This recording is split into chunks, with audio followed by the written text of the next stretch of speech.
বাহিরে ঘুরতে সব নিয়েই পছন্দ করে। আসসালামু আলাইকুম, আমি সুস্মিতা। সুস্মির ছোট্ট একটা ভিডিও নিয়ে হাজির হয়ে গেলাম। আজকে একটু আমরা বাহিরে যাচ্ছি, আর আমি এই জলপাই কালার ড্রেসটা পরবো, সিম্পল একটা লুক নিব। তো চলেন আমি কিভাবে রেডি হই। না, এই তো রেডি হয়ে গিয়েছি। এখন আমাকে কিন্তু বেশি মনে হচ্ছে আমি মেকআপ দিয়েছি, কিন্তু ওরকম কিছু না, খুব কঠিন মেকআপ দিয়েছি, বাট একটু বেশি সাদা রাখছে। তো আমার ড্রেসটা করেছি এরকম ভাবে, কিন্তু বেশি আমি সাজিনি, জাস্ট আইলাইনার করেছি, লিপস্টিক দিয়েছি, বাস না।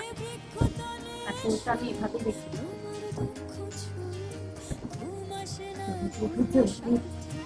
হাই দাও, হাই দাও, না হাই দাও, হাই, হাত দিয়ে, হাত দিয়ে হাই দাও, এরকম।